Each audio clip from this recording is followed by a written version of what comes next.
প্রাণতোষ মুখোপাধ্যায়ের বাড়িতে নতুন ভাড়াটে হয়ে এলো এক স্বল্প বয়সী যুবতী, যার নাম প্রমিতা। প্রাণতোষবাবু অত্যন্ত খুশি হলেন ওই মেয়েটিকে বাড়ি ভাড়া দিয়ে। মেয়েটি প্রায় তার নিজের মেয়ের সমবয়সী। প্রমিতার ওপর ভারী সদয় হয়ে প্রাণতোষ মুখোপাধ্যায় দোতলায় থাকার অনুমতি দিলেন। কিন্তু আশ্চর্যজনকভাবে এরপর থেকে শুরু হলো মফস্বলের বুকে একের পর এক রহস্য মৃত্যু। প্রতিটি মৃতদেহের ঘাড়ের কাছে পাওয়া গেল 2টি করে গভীর ক্ষতের দাগ, এবং প্রত্যেক মরদেহগুলি ছিল সম্পূর্ণরূপে রক্তশূন্য, ফ্যাকাশে। হঠাৎ করে কি এমন ঘটনা ঘটল মফস্বলে, যার কারণে এই রকম অদ্ভুতভাবে একের পর এক মানুষ মারা যেতে লাগলো? এই সকল হত্যার পেছনে কোন গোপন রহস্য লুকিয়ে রয়েছে? প্রাণতোষবাবু এবং পাড়ার 5 জন যুবক কি পারবে শেষ পর্যন্ত এই সকল রহস্যের সমাধান করতে?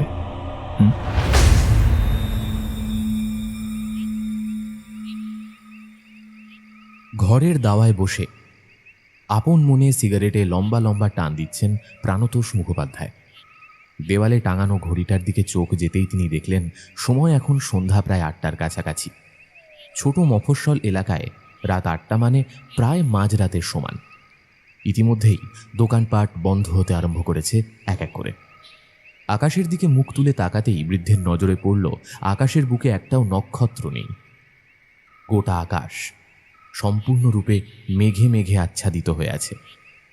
তবে আকাশের একেবারে ঠিক মাঝখানে মেঘের অন্তরালে থেকে বহু কষ্টে খানিকটা মুখ তুলে তাকিয়েছে কাস্তের বাঁকা ফলার মতো এক ফালি চাঁদ। কিন্তু চাঁদের রংটা আজ ভারী অদ্ভুত রকমের টকটকে লাল। এরকম গাঢ় রক্তবর্ণের চাঁদ প্রাণতোষ মুখোপাধ্যায় তার অতীত জীবনে এর আগে কখনো দেখেনি। টকটকে লাল চাঁদটা মাঝে মাঝে মুখ তুলে তাকাচ্ছে, তো আবার পরক্ষণেই মেঘের পর্দার আড়ালে লুকিয়ে পড়ছে। শোঁ শোঁ শব্দে ক্রমাগত ঝোড়ো বাতাস বইছে এলোপাথারিভাবে। বাইরের রোয়াকে হেলান দিয়ে বসে বড় তৃপ্তি অনুভব করছিলেন তিনি। প্রাণতোষ মুখোপাধ্যায় অতীতে এক স্বনামধন্য উচ্চপদস্থ সরকারি কর্মচারী ছিলেন, যদিও বর্তমানে তিনি এখন অবসরপ্রাপ্ত। ভদ্রলোকের বয়স আন্দাজই 70-এর কাছাকাছি। কিন্তু তা বললে কি হবে, এখনও পর্যন্ত তিনি নিজেকে বেশ শক্তপোক্ত করে রেখেছেন। প্রতিদিন ভোরে উঠে নিয়মিত free hand exercise, morning walk থেকে স্বাস্থ্য সচেতন হয়ে নির্দিষ্ট সময় অনুযায়ী প্রোটিনযুক্ত খাবার খাওয়া, সব কিছুতেই তিনি ভীষণ কঠোর। পরিবার বলতে রয়েছে কেবলমাত্র তার স্ত্রী। একমাত্র মেয়েকে তিনি বিয়ে দিয়ে দিয়েছেন মাত্র কিছু মাস আগে। উপযুক্ত পাত্রের হাতে মেয়েকে তুলে দিতে পারলে প্রতিটা বাবার মনেই এক পরম শান্তি বিরাজ করে। প্রাণতোষ মুখোপাধ্যায়ের অন্তরেও ঠিক সেই রকমই এক শান্তি কাজ করে এখন সর্বদাই। বাড়িতে তাকে সেরকম খুব একটা কাজ করতে হয় না।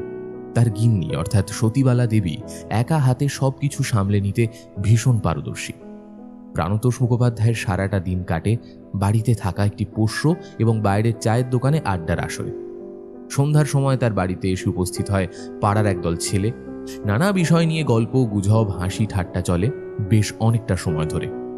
রাত প্রায় 10টা নাগাদ সকলে যে যার বাড়ির পথে রওনা হলে বৃদ্ধ উঠে আসেন বাইরের রোয়াক থেকে ঘরে।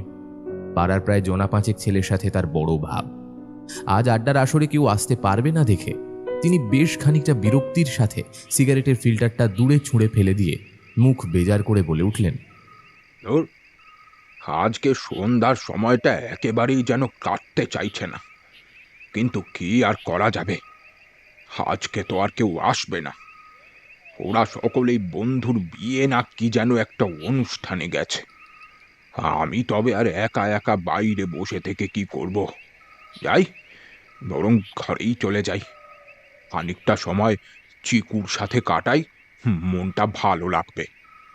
এই কথা বলে প্রাণতোষ মুখোপাধ্যায় উঠে রোয়াক থেকে ঘরের দিকে এগোতেই যাচ্ছিলেন, কিন্তু আচমকা তিনি কি যেন একটা দেখে থমকে দাঁড়িয়ে পড়লেন। তার চোখ গেছে তাদের বাড়ির সামনের পিচ রাস্তাটার দিকে। রাস্তার 2 ধারে থাকা বৈদ্যুতিক বাতির মৃদু হলদেটে ঘোলাটে আলোয় অস্পষ্টভাবে দেখা যাচ্ছে কেউ একজন এগিয়ে আসছে তার বাড়ির দিকে। প্রাণতোষবাবুর মনটা মুহূর্তের মধ্যে ভালো হয়ে গেল। হয়তো পাড়ার কোনো একজন ছেলে তার সাথে আড্ডা দিতে আসছে, কিন্তু চোখের দৃষ্টি সংকুচিত করে তাকাতেই তিনি পুনরায় হতাশ হলেন। না, এ তার কোনো চেনা পরিচিত যুবকের মুখ নয়, যুবক তো নয়, বরং একজন অপরিচিত নারী এগিয়ে আসছে তাদের বাড়ির দিকে। নমস্কার, এটাই কি প্রান্তোষ মুখোপাধ্যায় বাবুর বাড়ি? বাইরে দেখলাম বাড়ি ভাড়া দেওয়ার জন্য তিনি বিজ্ঞাপন দিয়েছেন। সেই বিজ্ঞাপনে দেওয়া বাড়ির ঠিকানা পড়ে এখানে এসে উপস্থিত হলাম। প্রাণতোষবাবু এতক্ষণে বুঝতে পারলেন এই নারীর আগমনের কারণ। তিনি সৌজন্যমূলক হাসি হেসে দুহাত জড়ো করে বললেন, নমস্কার নমস্কার। আগে হ্যাঁ, আমি প্রাণতোষ মুখোপাধ্যায়, আর এই হলো আমার বাড়ি। আপনি একেবারে সঠিক ঠিকানায় এসে উপস্থিত হয়েছেন। এমা, ছি ছি প্রান্তোষ বাবু, আপনি আমার থেকে বয়সে অনেক বড়। প্লিজ আমাকে আপনি আজ্ঞে করবেন না। মেয়েটির ব্যবহারে অত্যন্ত খুশি হলেন তিনি। সত্যি, আজকালকার দিনের ছেলে মেয়েদের মধ্যে এমন সৎ ব্যবহার, এমন নম্রতা, ভদ্রতা খুব কম লক্ষ্য করা যায়। প্রাণতোষ মুখোপাধ্যায় নিষ্পলকভাবে মেয়েটিকে আগাগোড়া পর্যবেক্ষণ করছিলেন। ঠিক এমন সময় ওই মেয়েটি বলে উঠল, প্রাণতোষ বাবু, আমি এখানে এসেছি একটি বিশেষ কাজে। এখানে বেশ কয়েকটা দিন থাকব, সেই জন্যই আমার একটি বাড়ির প্রয়োজন। আপনি যদি আমায় আপনার বাড়ি ভাড়া দেন তাহলে খুব ভালো হয়। আপনার বাড়িটা আমার ভীষণ পছন্দ হয়েছে। এরকম নিরিবিলি এলাকায় আমার দরকার ছিল। আহা, তুমি এরকম ভাবে বলছো কেন? দেখো, তুমি আমার মেয়ের বয়সী, আমি তোমাকে অবশ্যই বাড়ি ভাড়া দেব। এই রাতের বেলায় তোমাকে আর ঘুরে ঘুরে বাড়ি খুঁজতে হবে না। ওই যে দোতলা দেখছো, ওটাই ভাড়া দেওয়ার জন্য আমি বিজ্ঞাপন দিয়েছিলাম। টাকা পয়সা নিয়ে তুমি সামান্যতম চিন্তা করো না। যাও, তুমি তোমার ব্যাগপত্র নিয়ে ওপরে চলে যাও। ওপরে বেডরুমের সঙ্গে অ্যাটাচ বাথরুমও রয়েছে। আশা করি তোমার কোনো অসুবিধে হবে না। প্রাণতোষবাবুর টাকা পয়সার অভাব কোনো কালেই ছিল না, আজও নেই। তার নিজের যে পরিমাণ পৈতৃক সম্পত্তি রয়েছে তাতে বসে বসে 7 প্রজন্ম দিব্য কাটিয়ে দিতে পারে স্বচ্ছন্দে। তাছাড়াও মোটা অঙ্কের টাকা তিনি পেনশন হিসেবে পান। প্রাণতোষবাবু মূলত দোতলাটা ভাড়ার জন্য বিজ্ঞাপন দিয়েছিলেন তার গিন্নি সতীবালা দেবীর অনুরোধে। গিন্নি তার কাছে বারবার অনুরোধ করে বলেছিলেন, সারাটা দিন বড্ড একা একা লাগে। ঘরের মধ্যে যদি অন্য একটা মানুষ এসে থাকে তাহলে বেশ ভালো লাগতো। সতীবালা দেবীর অনুরোধে বিজ্ঞাপন দেন প্রাণতোষবাবু। ভাড়াটে হিসেবেই মেয়েটিকে পেয়ে তিনিও বেশ আনন্দিত হলেন। মাত্র কয়েক মাস আগেই তাদের নিজেদের মেয়েকে বিয়ে দিয়ে শ্বশুরবাড়িতে পাঠিয়ে দিয়েছে। এই মেয়েটিরও বয়স প্রায় তাদের মেয়ের সমবয়সী। এই মেয়েটিকে দেখেই তার স্ত্রীও ভীষণ খুশি হবে, তা তিনি বিলক্ষণ আন্দাজ করতে পারলেন। মেয়েটির বয়স আনুমানিক 25-এর কাছাকাছি। মাথার চুল ছোট, গোল, খোঁপা করে পেছনে বাঁধা, টানা টানা চোখ দুটো। চোখের মণি সমুদ্রের জলের মতো গভীর নীল। তবে মেয়েটার গায়ের রং ভারী উজ্জ্বল, একেবারে শ্বেতাঙ্গদের মতন সাদা বলা চলে। পরনে রয়েছে একখানা কালো কাপড়। মেয়েটার কণ্ঠস্বর এতই সুমধুর যে সেতারে হালকাভাবে হাত বোলালে যেরকম ঝংকার ওঠে, এ একেবারে তেমন। নিজের ব্যাগপত্র নিয়ে মেয়েটা প্রাণতোষবাবুকে পেছনে ফেলে সামনের দিকে এগিয়ে যেতে যাচ্ছিল। ঠিক এমন সময় প্রাণতোষবাবু তাকে থামিয়ে বললেন, দেখো দেখি কাণ্ড! তোমার সঙ্গে এতক্ষণ এত কথা বললাম, অথচ তোমার নামটাই জানা হয়নি। আমার নাম প্রমিতা। এবার তাহলে আমি ওপরে উঠি? হ্যাঁ হ্যাঁ মা, যাও। তুমি নিশ্চয়ই বড্ড ক্লান্ত, তোমাকে আর এখানে বেশিক্ষণ দাঁড়িয়ে থাকতে হবে না। প্রমিতা দোতলায় ওঠার জন্য সিঁড়ির দিকে এগোতেই যাচ্ছিল। ঠিক এমন সময় ঘরের ভেতর থেকে কিসের যেন একটা গন্ধ নিতে নিতে নাক টেনে বাইরে বেরিয়ে এলো প্রাণতোষবাবুদের অ্যালসেশিয়ান কুকুর চিকু। প্রমিতার প্রতি প্রাণীটা নিষ্পলকভাবে এক দৃষ্টিতে তাকিয়ে রইল বেশ কিছুটা সময়। তারপর বিকট শব্দে তারস্বরে চিৎকার করে ক্ষিপ্রতার সাথে দৌড়ে গেল তাকে লক্ষ্য করে। প্রাণতোষবাবু কুকুরটাকে কোনো রকমে আটকে বলে উঠলেন, আহ চিকু, কি হলো কি? হঠাৎ করে এরকম খেপে গেলে কি জন্য? যাও মা, তুমি ওপরে যাও। চিকু কোনোদিন এরকম আচরণ করে না, ও বড্ড মিশুকে স্বভাবের। কিন্তু আজ হঠাৎ করে তোমাকে দেখে কেন যে এরকম আচরণ করছে সত্যি আমি বুঝতে পারছি না। প্রমিতাও এতক্ষণ ধরে পলকহীনভাবে তাকিয়েছিল ওই অবলা জন্তুটার দিকে। প্রাণতোষবাবুর ধমকানিতে চিকু ততক্ষণে তার নিজের চিৎকার কিছুটা কমিয়েছে বটে, কিন্তু গর্জন কিছুতেই থামায়নি। তখনও সে প্রাণতোষবাবুর কোলে উঠে মৃদু মৃদু গর্জে যাচ্ছে অনবরত। প্রমিতার চোয়াল ক্রমশ কঠিন হয়ে উঠল।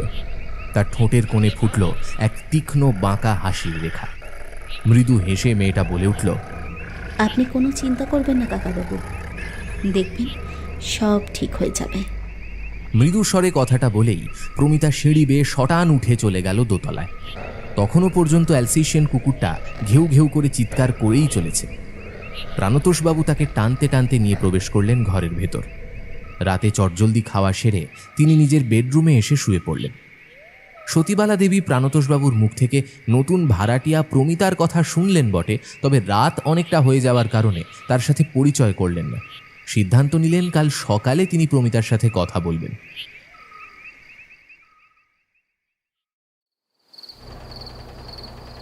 রাত্রি তখন বেশ গভীর বলা চলে। চারপাশ একেবারে থমথমে। কেবলমাত্র সিলিং ফ্যানের ক্যাচ ক্যাচ শব্দ ছাড়া আর কোনো কিছুই শোনা যাচ্ছে না। প্রচণ্ড গরমের কারণে প্রাণতোষবাবু এবং তার স্ত্রী বেডরুমের বিছানার সামনে থাকা বিশাল বড় জানলাটা খুলে রেখে শুয়েছিলেন। হঠাৎ করেই প্রাণতোষবাবু কেমন যেন ধরফর করে উঠে বসলেন। কিরকম যেন একটা বিজাতীয় শব্দ তার কানে এসে ঠেকছে। তিনি বিছানার মধ্যে উঠে বসতেই লক্ষ্য করলেন রাতে শোবার সময় প্রতিদিন তারা যে নাইট ল্যাম্পটা জ্বালিয়ে রাখেন, আজ রাতেও শোবার আগে সেটা অন করেছিলেন। বর্তমানে সেটা এখন আর জ্বলছে না। গোটা ঘর পুরোপুরি ডুবে গেছে নিকষ কালো অন্ধকারে।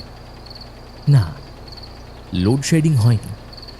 লোডশেডিং হলে মাথার ওপরের সিলিং ফ্যান এইভাবে বনবন করে ঘুরত না।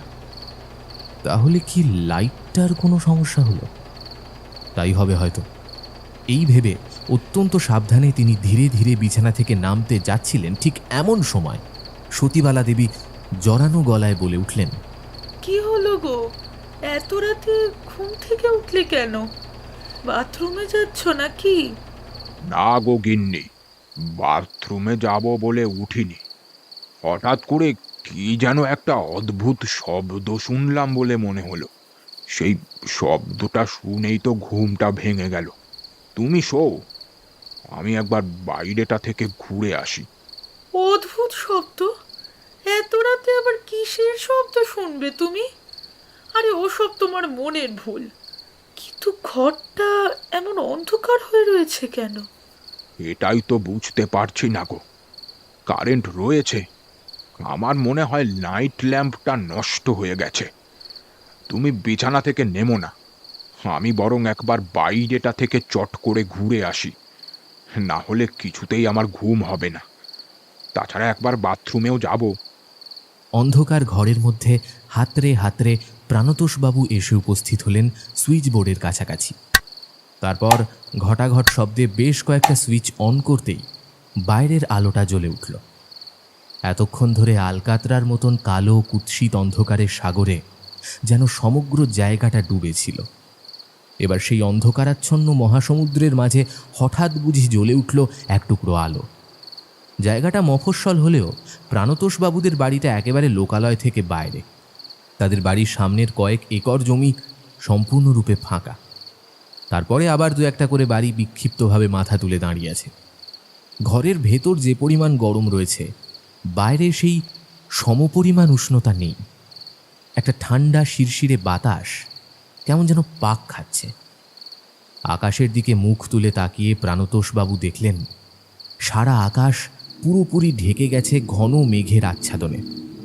কালো গালিচার মতন আকাশের এক প্রান্ত থেকে অপর প্রান্তের দিকে বারবার ছুটে যাচ্ছে বিদ্যুতের লকলকে শিখা। মাঝে মধ্যেই গুরু গুরু শব্দে গর্জে উঠছে মেঘরাশি। তিনি বুঝতে পারলেন আর কিছুক্ষণের মধ্যেই হয়তো ঝড় উঠবে। সে কারণেই পরিবেশ এরকম থমথমে হয়ে রয়েছে। চারপাশের প্রতি তাকিয়ে কোথাও কোনো অস্বাভাবিক জিনিস দেখতে না পেয়ে তিনি পুনরায় ফিরে আসতেই যাচ্ছিলেন, ঠিক এমন সময় হঠাৎ নিচের দিকে চোখ পড়তেই তিনি এক প্রকার প্রায় আঁতকে উঠলেন। তার মুখ দিয়ে অজান্তেই বেরিয়ে এলো এক আর্তনাদ। মাটির মধ্যে পড়ে রয়েছে টকটকে লাল রক্ত, তবে এক দু ফোঁটা রক্ত নয়, একেবারে যেন বালতি বালতি রক্ত ঢালা হয়েছে সেখানে। গোটা জায়গা জুড়ে রীতিমতো বয়ে গেছে রক্তের নদী। এত রক্ত এলো কোথা থেকে? এ রক্ত কার? এই সমস্ত কিছু ভাবতে ভাবতে মৃগী রোগীর মতো থরথর করে কাঁপতে আরম্ভ করলেন প্রাণতোষবাবু। তিনি একেবারেই রক্ত দেখতে পারেন না, তার মাথা ঘোরে। বেশ দুর্বল বোধ করলেন বৃদ্ধ। হঠাৎ করে পেছন থেকে স্ত্রীর কণ্ঠস্বর ভেসে এল। এই কি হলো গো তোমার? কি হলো? এতক্ষণ হয়ে গেল, এখনো ঘরে ফিরে এলে না দেখে আমি আর বিছানায় শুয়ে থাকতে পারলাম না, তাই তো বেরিয়ে এলাম। টর্চ লাইট হাতে জেলে সতীবালা দেবী এগিয়ে এসে স্বামীর পাশে দাঁড়াতেই তিনিও এক প্রকার আঁতকে উঠলেন। তার চোখ মুখের অভিব্যক্তি বদলে গেল মুহূর্তের মধ্যে। বৃদ্ধ দম্পতি একে অপরের প্রতি দৃষ্টি বিনিময় করলেন। তাদের উভয়ের দৃষ্টির মধ্যেই মিশে রয়েছে চরম আতঙ্ক আর চূড়ান্ত ভয়। রক্তের ধারাটা ক্রমশ এগিয়ে গিয়েছে বাড়ির পাশে থাকা বাগানটার দিকে। এইরকম রক্তের উৎস দেখে সহজেই অনুমান করা যায় কিছু একটাকে টানতে টানতে বাগানের দিকে নিয়ে যাওয়া হয়েছে। হাতে জ্বলন্ত টর্চ নিয়ে মন্থর গতিতে তারা এগিয়ে গেলেন বাগানের দিকে। ঝোপঝাড় ঠেলে ভেতরে প্রবেশ করে একটা আকন্দ গাছের ঝোপের নিচে এসে দাঁড়াতেই সতীবালা দেবীর হাত থেকে খসে পড়ল টর্চ লাইটটা। তারা দুজনেই যে ভয়ানক মর্মান্তিক দৃশ্য দেখলেন তা দেখার জন্য সামান্যতম প্রস্তুত ছিলেন না কেউই। বুকের ভেতর একেবারে মোচড় দিয়ে উঠল। চোখের কোণ থেকে গড়িয়ে পড়ল টলটলে জলের ধারা। অত্যাধিক প্রিয় অপত্য স্নেহে পালন করা অ্যালসেশিয়ান কুকুরটা উপুর হয়ে পড়ে রয়েছে বাগানের নরম কচি ঘাসের ওপর। প্রাণতোষবাবু এবং সতীবালা দেবী দৌড়ে গেলেন চিকুর দিকে। পশু নয়, তারা নিজেদের সন্তানের মতো তাকে বড় করেছেন। আজ কতগুলো বছর তাদের বাড়িতে সদস্য হয়ে চিকু ছিল। এতটুকু একটা বাচ্চাকে এত বড় করে তুলেছেন তারা আদর যত্ন দিয়ে। চিকুর দুটো ছলছলে চোখ শেষবারের মতন দেখে নিল তার বৃদ্ধ মালিক এবং মালকিনের ক্রন্দনরতা মুখ দুটো। তারপর চিরকালের মতন নিদ্রার দেশে তলিয়ে গেল প্রাণীটা। চিকুর গোটা কণ্ঠনালী পুরোপুরি ছিন্ন করে দেওয়া হয়েছে। সেই কাটা অংশটা থেকে ফিনকি দিয়ে রক্ত বেরিয়ে আসছে। চিকুকে বুকের মধ্যে জড়িয়ে ধরে প্রবল কান্নায় ভেঙে পড়লেন বৃদ্ধ দম্পতি। চিকুর গর্জনই প্রাণতোষবাবুর কানে এসে হয়তো ঠেকেছিল, কিন্তু ঘুমন্ত অবস্থায় সেই আওয়াজ তিনি সঠিকভাবে চিনতে পারেননি। এতক্ষণ তাদের মাথার মধ্যে একবারও আসেনি তাদের শোয়ার ঘরে চিকু প্রতি রাতে শুয়ে থাকে, অথচ আজ সে ওই ঘরের মধ্যে ছিল না। অবশ্য গোটা ঘর যেভাবে অন্ধকার হয়েছিল তাতে কোনো কিছু দেখার উপায় ছিল না। সেই রাতে আর বৃদ্ধ দম্পতির ঘুম হলো না। চিকুর রক্তাক্ত শরীরটা বুকের মধ্যে ধরে বসে রইলেন তারা দুজন। একমাত্র যারা পশুপ্রেমী মানুষ হয়, যারা পশুদের কেবলমাত্র পশুর চোখে দেখে না, তাদের সন্তানের মতো লালন পালন করে, পরম ভালোবাসে, শুধুমাত্র তারাই বুঝতে পারেন এই কষ্ট আসলে ঠিক কতখানি। এসব আপনি কি বলছেন কাকাবাবু? আপনার কথা শুনে তো মনে হচ্ছে কেউ ধারালো কোনো অস্ত্র দিয়ে চিকুর গলার কণ্ঠনলী কেটে দিয়েছে। আচ্ছা, আপনি কি বুঝতে পারছেন এই জঘন্য কাজ কে করতে পারে? চিকুকে হত্যা করার পেছনে কার কি স্বার্থ লুকিয়ে থাকতে পারে? সেটাই তো বুঝতে পারছি না মোহন। হে অঙ্কটা মিলিয়ে উঠতে পারছি না কিছুতেই। চিকুকে ওইভাবে যে কে মারলো, এখনো যেন চোখের সামনে চিকুর মুখটা ভেসে উঠছে। তোমাদের কাকিমা গতকাল রাত থেকে ভীষণ রকমের কান্নাকাটি করে চলেছেন। হ্যাঁ, সেটাই তো স্বাভাবিক। চিকুর মরদেহটা পরের দিন সকালে বাগানের মধ্যে কবরস্থ করে স্নান সেরে বাজারে চায়ের দোকানে এসে বসলেন প্রাণতোষ মুখোপাধ্যায়। তার মুখ থেকে গতকাল রাতে ঘটে যাওয়া ওই বীভৎস ঘটনার কথা শুনে সকলে একেবারে চমকিত হয়ে উঠল। চায়ের দোকানের বেঞ্চে বসেছিল মোহন, বিনয়, সুকান্ত আর ভূপাল। এরা প্রত্যেকেই প্রাণতোষবাবুর অত্যন্ত স্নেহভাজন পাত্র। প্রাণতোষবাবুর আড্ডার আসরের সঙ্গীও বলা চলে। সকলে তার মুখ থেকে চিকুর এমন মর্মান্তিক পরিণতি শুনে সত্যিই বড় কাতর হয়ে পড়ল। মোহন চায়ের দোকানদারের উদ্দেশ্যে বলল, দাদা, কাকাবাবুর জন্য একটা চা বিস্কুট আর সিগারেট দাও। কাল রাত থেকে নিশ্চয়ই এখনো পর্যন্ত দাঁতে কিছু কাটেননি। কাকাবাবু, একটু চা খান, দেখবেন ভালো লাগবে। হ্যাঁ মোহন, তুমি একেবারে সঠিক কথাই বলেছ। সত্যি, কাল রাত থেকে এখনো পর্যন্ত কিছু খাইনি। বারবার চিকুর কথাটা মনে পড়ে যাচ্ছে, আর তখনই ভীষণ কষ্টে বুকটা ফেটে যাচ্ছে, বুঝলে তো। কাকাবাবু, আপনি কোনো চিন্তা করবেন না। যে চিকুর সাথে এমন চরম অন্যায় করেছে তাকে তার উপযুক্ত শাস্তি আমরা দেবই। চায়ের দোকানদারের কাছ থেকে উষ্ণ ধুমায়িত চায়ের ভাঁড় নিয়ে তাতে সামান্য ফুঁ দিয়ে লম্বা একটা চুমুক বসালেন প্রাণতোষ মুখোপাধ্যায়। চায়ে চুমুক দিয়ে সবেমাত্র সিগারেটে আগুন ধরাতে যাবেন, ঠিক এমন সময় চায়ের গুমটির মতন দোকানের দিক থেকে ঊর্ধ্বশ্বাসে দৌড়ে এলো নরেন। নরেন ওদের দলের আরও এক সদস্য। নরেন এসে ভীষণ রকমের হাঁপাতে লাগল। ছেলেটার বুকটা একেবারে হাঁপড়ের মতো ওঠানামা করছে, ধরফর করছে। তাকে এইভাবে পাগলের মতো দৌড়ে আসতে দেখে বিনয় বলল, এই এই এই নরেন, এই তো কি হয়েছে রে? হ্যাঁ, এইরকম করে পাগলের মতো ঊর্ধ্বশ্বাসে ছুটে এলি কেন? একেবারে যাকে বলে সাংঘাতিক ঘটনা ঘটে গেছে। এখনো তোরা কেউ কিছু জানিস না? হ্যাঁ, কি কোন সাংঘাতিক ঘটনা রে? হ্যাঁ, আরে বাবা, কাল রাতে আমাদের মফস্বলে একটা খুন হয়ে গেছে। নরেনের মুখ থেকে শেষের বলা এই কথাটা শুনে সকলে যেন একেবারে লাফিয়ে উঠল। প্রাণতোষবাবু ভীষণ রকমের অবাক হয়ে প্রশ্ন করলেন, সব তুমি কি বলছো নরেন? আমাদের এই মফস্বলে এই রকম খুনের ঘটনা তো কুসমিন কালেও কখনো ঘটেছে বলে মনে হয় না। কোথায় খুন হয়েছে, আর তাকেই বা খুন করা হয়েছে? আমাদের পাশের পাড়াতেই খুনটা হয়েছে কাকাও। পাশের পাড়ার ভবানী জেঠুকে খুন করা হয়েছে, তবে কৌশলটা একেবারে অদ্ভুত, বা বলা ভালো সম্পূর্ণ আলাদা। মৃতদেহের শরীরে এতটুকু কাঁটা ছেঁড়া কিংবা রক্তপাতের চিহ্ন ছিল না। প্রথমবার মৃতদেহ দেখলে মনে হয় এই ঘটনা নিছকই এক সাধারণ মৃত্যু, কিন্তু যদি একটু খুঁটিয়ে দেখা যায় তাহলে নজরে পড়বে জেঠুর ঘাড়ের কাছে দুটো গভীর ক্ষত রয়েছে। ক্ষতগুলো বেশ গভীর এবং যথেষ্ট চওড়া।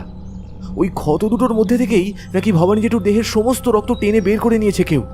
মৃতদেহ একেবারে রক্তশূন্য ফ্যাকাশে অবস্থায় পড়েছিল রাস্তার মধ্যে। গোটা মফস্বল জুড়ে যাকে বলে হুলস্থুল কাণ্ড চলছে। সুকান্তবাবু বড় ব্যাকুল হয়ে বলল, বাপরে, এই যে বড় সাংঘাতিক মৃত্যু! ভবানীবাবুকে এইরকম করে খুন করলো কে? সুকান্ত, তোর এই প্রশ্নের উত্তর শুধুমাত্র আমি নই রে, এই গোটা তল্লাটের মানুষ জানে না। ভবানী জেঠুর মৃত্যুটা একেবারে রহস্যময় হয়ে উঠেছে। গোটা পাড়ার মানুষ ভীষণ ভয় পেয়ে গেছে এরকম এক অস্বাভাবিক অপ্রত্যাশিত মৃত্যুর প্রত্যক্ষদর্শী হয়ে। তোমরা বরং বসো, বুঝলে, আমি বাড়ি যাই। এতক্ষণে হয়তো এই ঘটনার কথাটা তোমাদের কাকিমার কানে গিয়ে পৌঁছেছে। এমনিতেই তোমাদের কাকিমা বেশ চিন্তিত হয়ে রয়েছেন। গতকাল রাতে একেই চিকুর ওরকম অস্বাভাবিক মৃত্যু, তার উপর আবার আজকে খুনের খবর। আমি বরং তাকে সামলাই গিয়ে। ভূপাল প্রাণতোষবাবুর দিকে তাকিয়ে বলে উঠল, হ্যাঁ কাকাবাবু, আপনি বরং আজ বাড়ি যান। আমরা সন্ধ্যার সময় রোজ যেমন আপনার বাড়িতে যাই, আজকেও যাব। বাকি কথা না হয় তখন হবে।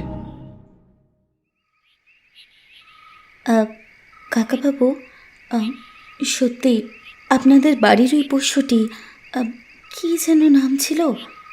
হ্যাঁ, মনে পড়েছে, চিকু। ওর কথা ভেবে বড় কষ্ট হচ্ছে।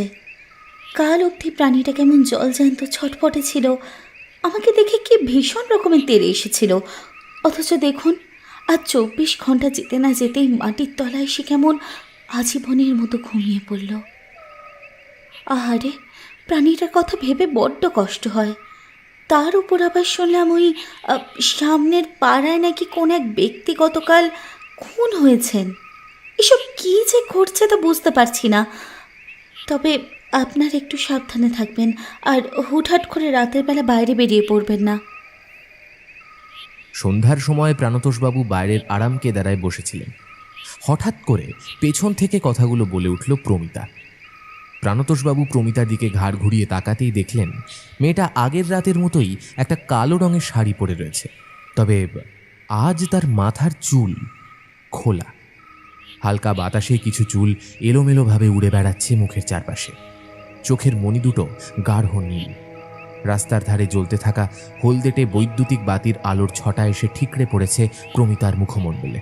আর তাতেই ঝলমলে ঐশ্বরিক দেখতে লাগছে তাকে। প্রাণতোষবাবুর দিকে তাকিয়ে প্রমিতা কেমন যেন বাঁকা হাসি হাসল। বৃদ্ধ প্রাণতোষবাবু সমস্ত বিষয় নিয়ে ভীষণ রকমের চিন্তিত হয়েছিলেন। প্রমিতার উদ্দেশ্যে তিনি বললেন, তুমি কি কোথাও বের হচ্ছ নাকি মা? হ্যাঁ কাকাবাবু, আমার কিছু কাজ রয়েছে আর ফিরতে অনেকটা রাত হবে। আপনারা শুয়ে পড়বেন। হ্যাঁ, সেসব না হয় হবে, কিন্তু তোমায় একটা কথা বলি, বেশি রাত পর্যন্ত বাইরে থেকো না, কেমন? বুঝতেই পারছো পরিস্থিতি একদমই ভালো নয়। আপনি আমাকে নিয়ে একদম চিন্তা করবেন না, আমার কোনো বিপদ ঘটবে না। আমি এখন আসছি কাকাবাবু। প্রাণতোষবাবুকে বিদায় জানিয়ে প্রমিতা বাড়ির বাইরে বেরিয়ে গেল। প্রমিতা যখন বাড়ি থেকে বেরোচ্ছিল, ঠিক সেই সময় পাড়ার 5 জন যুবক প্রবেশ করছিল প্রাণতোষবাবুদের বাড়ির ভেতর। তারা আজই প্রথমবার প্রমিতাকে দেখল। দাবার উপর বিছানো শতরঞ্জিতে এসে মোহন, বিনয়, সুকান্ত, ভূপাল আর নরেন বসল। অত্যন্ত কৌতূহলের সাথে নরেন প্রশ্ন করল, কাকাবাবু, আপনাদের বাড়ি থেকে যে মহিলা বের হয়ে গেল সে কে? এর আগে কখনো আপনাদের বাড়িতে দেখেছি বলে তো মনে পড়ছে না। হ্যাঁ নরেন, তুমি একেবারে সঠিক কথাই বলেছ। সত্যি, তাকে এর আগে তোমরা দেখোনি। ওর নাম প্রমিতা। ও কালকেই এসেছে আমাদের দোতলার ভাড়াটে হিসেবে। আচ্ছা, বুঝলাম। প্রাণতোষবাবুর সাথে এবার পাড়ার 5 জন যুবক মিলে নানা বিষয় নিয়ে আলোচনা করতে আরম্ভ করল। তবে আজকের আসরের মূল আলোচ্য বিষয় ছিল তাদের মফস্বলকে ঘিরে যে চাঞ্চল্যকর পরিস্থিতির সৃষ্টি হয়েছে তা। ভবানীবাবুকে খুন করার পেছনে কার কি উদ্দেশ্য থাকতে পারে তা কিছুতেই তারা ভেবে বের করতে পারছিল না। এছাড়াও খুনের ধরন একেবারে আলাদা কেন তাও কারোর মাথায় ঢুকছিল না। সব কিছু কেমন যেন তালগোল পাকিয়ে যাচ্ছিল। অনেকক্ষণ ধরে নিজেদের মধ্যে কথা বলতে আরম্ভ করে কখন যে ঘড়ির কাঁটা 10:30টার গণ্ডি পেরিয়ে গেছে তা কারোর খেয়াল ছিল না। হঠাৎ করেই সুকান্ত বলল, আচ্ছা, এবার আমাদের উঠতে হবে। এমনিতেই অনেকটা রাত হলো। তারপর অনেকক্ষণ বসে আছি তো, এইবার যদি না যাই তাহলে বাড়ির লোকেরা মারাত্মক টেনশন করবে। চলো ওঠা যাক। সুকান্তর কথায় সায় দিয়ে বিনয় বলল, হ্যাঁ, সুকান্ত ঠিক কথাই বলিছে। সত্যি আমাদের এবার ওঠা উচিত। কাকবাবু, আজকের মতো এলাম তাহলে। আমরা আবার কাল দেখা করবো এই চায়ের আসরে, কেমন? আচ্ছা, একটু সাবধানে থাকবেন, আর রাতের বেলায় খুব প্রয়োজন না হলে বাড়ি থেকে বের হবেন না, কেমন? প্রাণতোষবাবুর বাড়ির বাইরে বেরিয়ে এসে সকল যুবক এবার হাঁটতে আরম্ভ করলো তাদের নিজ নিজ বাড়ির উদ্দেশ্যে। প্রাণতোষবাবুর বাড়ির কাছাকাছি মোহন, বিনয়, সুকান্ত আর ভূপালের বাড়ি। তবে সবচেয়ে দূরে বেশ খানিকটা তফাতে একমাত্র নরেনের বাড়ি। সকলে যে যার বাড়িতে প্রবেশ করল। রাস্তায় রইল শুধুমাত্র নরেন। নরেন দেখল যতদূর চোখ যায় ততদূর কেবলই ধু ধু ফাঁকা রাস্তা ছাড়া আর কোনো কিছুই নজরে পড়ে না। মানুষজন তো বহু দূরের কথা, নিজের পক্ষে একটা কুকুর বিড়াল পর্যন্ত কোথাও নেই। এমনিতেই মফস্বল অঞ্চলে সন্ধে 9টা মানে এখানকার মানুষদের শুয়ে পড়ার সময়। তাতে এখন প্রায় 11টা বাজছে। তার উপর আবার এরকম পরিস্থিতি। সব মিলিয়ে একদম দম বন্ধ করা ভয়ানক পরিবেশের সৃষ্টি হয়েছে। এরকম শুনশান রাস্তায় মধ্যরাতে একাকী হাঁটতে হলে যে কোনো সাহসী মানুষের বুক একবারের জন্য হলেও কেঁপে উঠতে বাধ্য। হাতঘড়িটার দিকে তাকিয়ে নরেন দেখল রাত এখন প্রায় 11টার কাছাকাছি। গোটা মফস্বল জুড়ে নেমে এসেছে মৃত্যু শীতল নীরবতা। চারপাশ এতটাই নিস্তব্ধ হয়ে উঠেছে যে বোধহয় একেই বলে পিন ড্রপ সাইলেন্স, অর্থাৎ কোথাও যদি সামান্য একটা সূচ পড়ে তাহলে তার আওয়াজও কানে এসে পৌঁছয়। কালো পিচ রাস্তার দুধারে মাথা উঁচু করে দাঁড়িয়ে থাকা প্রকাণ্ড গগনচুম্বী বৃক্ষের দল, যারা নিজেদের অসংখ্য অগণিত শাখা প্রশাখা বিস্তার করে মাথার ওপর চাঁদোয়ার মতো আস্তরণের সৃষ্টি করেছে, তারাও এখন এই মধ্যরাতের নৈশ পরিবেশে যেন অশনি কোনো আতঙ্কে কেবল চুপচাপ দাঁড়িয়ে রয়েছে। একটা গাছের পাতাও নড়ছে না। নরেনের গা ছমছম করে উঠল। বুকের ভেতরে একটা ঠান্ডা রক্তের স্রোত খেলে গেল। শুকনো ঢোক গিলে নরেন মিনমিনেভাবে বলল, ইস, এতক্ষণ ধরে কাকাবাবুদের বাড়িতে বসে থাকা একেবারেই উচিত হয়নি। যে যার মতো তো বাড়িতে ঢুকে পড়ল। এখনও তো বেশ কিছুটা রাস্তা আমাকে এভাবে একলা যেতে হবে। হে ভগবান, কোনো বিপদ আপদ যেন না ঘটে। আজকের রাতটা ভালোই ভালোই বাড়ি পৌঁছে দাও। কাল থেকে এত রাত পর্যন্ত কাকাবাবুদের বাড়িতে আমি আর আড্ডা দেব না। হাঁটার গতি আরও বেশ খানিকটা বাড়িয়ে দিল নরেন। হনহনিয়ে সে এগিয়ে যেতে লাগলো বাড়ির দিকে। কিন্তু আচমকা হঠাৎ করে রাস্তার দুধারে জ্বলতে থাকা বৈদ্যুতিক আলোগুলো দপদপ করে দুবার কেঁপে একসাথে সব কটা নিভে গেল। নরেনের বুকের ভেতরটা এক লহমায় পুরোপুরি শূন্য হয়ে গেল। হিতাহিত জ্ঞান শূন্যের মতন ছেলেটা দৌড় লাগালো বাড়ির পথে। কিন্তু মাঝ রাস্তায় এসে সে থমকে দাঁড়ালো। চোখের দৃষ্টি সংকুচিত করতেই অন্ধকারের মধ্যে স্পষ্টভাবে দেখতে পেল পিচ রাস্তার উপর কিছু একটা যেন নড়াচড়া করছে। হ্যাঁ, তিমিরাচ্ছন্ন পরিবেশের মধ্যে একটা গাঢ় সজীব অন্ধকার যেন মৃদুমন্দ নড়ছে। রাস্তার ওপর কিছু একটা রয়েছে, কিন্তু এত দূর থেকে তা বোঝা যাচ্ছে না সঠিকভাবে। কাঁপা কাঁপা হাতে নরেন প্যান্টের পকেট থেকে ফোনটা বের করল। এতক্ষণ ফোনের বিষয়টা নরেনের একেবারে মাথা থেকে বেরিয়ে গিয়েছিল। ফোনের ফ্ল্যাশ লাইট অন করতেই নরেন যা দেখল তাতে যথেষ্ট ছিল যে কোনো সুস্থ মানুষের হৃদযন্ত্র বিকল করে দেওয়ার জন্য। নরেনের বুক ঠেলে উঠে এলো এক তীব্র মারণ চিৎকার। ফোনের উজ্জ্বল সাদা আলো রাস্তার ওপর পড়তেই সে দেখল পিচ রাস্তার ওপর পড়ে রয়েছে একটা আস্ত মানুষের শরীর। সেই শরীরের ওপর উবু হয়ে বসে আছে কালো মতো কি যেন একটা। মানুষের শরীরের ওপর যেটা বসে রয়েছে সেটা নিজের ঘাড় খানিকটা নিচের দিকে ঝুঁকিয়ে কিছু একটা করছিল। সহসা উজ্জ্বল আলো পড়তে মারাত্মক হিংস্রভাবে পেছন ফিরে ঘাড় ঘুরিয়ে তাকালো নরেনের দিকে। নরেনের হাত পা রীতিমতো থরথর করে কাঁপতে আরম্ভ করেছে। ওর পায়ের তলার মাটি ভূমিকম্পের মতো দুলতে শুরু করেছে। ফ্ল্যাশ লাইটের আলোয় নরেন পরিষ্কার দেখল লম্বা কালো চুলের ঝালরে সেই অবয়বের মুখমণ্ডল পুরোপুরি ঢাকা থাকলেও তার দুই চোখের দৃষ্টি টকটকে লাল। দুই চোখের মধ্যে যেন লাল রঙের দুটো টুনি লাইটের আলো জ্বলছে। তবে সবচেয়ে আশ্চর্যজনক ও ভীতিপ্রদ যে জিনিসটা সেটা হলো ওই অবয়বের ঠোঁটের দুই প্রান্ত থেকে বেরিয়ে আসা কয়েক ইঞ্চি লম্বা সূচের ফলার মতো ধারালো ক্যানাইন দুটো দাঁত। নরেনের গোটা শরীর জুড়ে হিমশীতল রক্ত বয়ে গেল। ওর মনে হলো কেউ যেন আস্ত এক বালতি বরফ গলার জল ঢেলে দিয়েছে গোটা শরীরে, আর সেই কারণেই এরকম মারাত্মক ঠান্ডা লাগছে। নয়নের হাত থেকে মাটিতে ফোনটা খসে পড়ল। সে বুঝতে পেরেছে অস্বাভাবিক কিছু একটা ঘটছিল এখানে। হঠাৎ করে সে এসে উপস্থিত হয়ে নিজেই নিজের বিপদ ডেকে এনেছে। নরেন দৌড় লাগালো পেছনের দিকে। তার চিৎকারে গোটা পাড়া একেবারে জেগে উঠল। প্রতিটা বাড়ির দরজা জানলা খুলে গেল। ঘরে ঘরে জ্বলে উঠল মোমবাতির আলো। মানুষজনের কোলাহল, চিৎকার, চেঁচামেচি তার কানে এসে পৌঁছতেই ধীরে ধীরে জ্ঞান হারিয়ে কালো পিচ রাস্তার উপর কাটা কলা গাছের মতো অজ্ঞান হয়ে ঢলে পড়ল নরেন।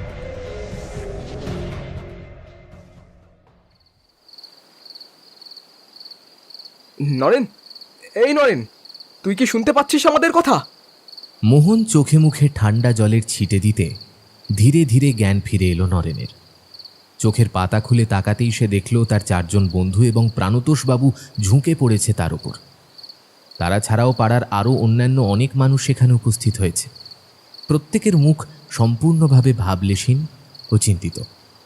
সকলের মুখ ভীষণ ভয়ে আতঙ্কে শুকিয়ে একেবারে যেন এতটুকু হয়ে গেছে। নরেন উঠে বসে এক প্রকার প্রায় ডুকরে কেঁদে ফেলল। সংক্ষেপে সে সকলকে বলল বাড়ি যাওয়ার পথে লোডশেডিং হয়ে যাওয়ার পর সে কী ঘটনা প্রত্যক্ষ করেছে। নরেনের কথা শেষ হলে প্রাণতোষবাবু কাটা কাটাভাবে বললেন, রাস্তার উপর থেকে আমাদের পাড়ার ময়নার মায়ের মৃতদেহ উদ্ধার করা হয়েছে।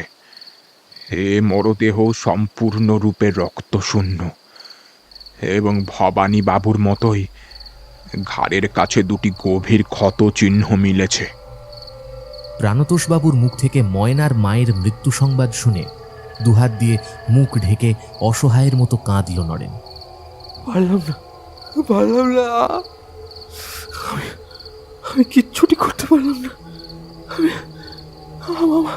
আমার চোখের সামনে দেখলাম একটা মানুষকে মেরে ফেলা হচ্ছে।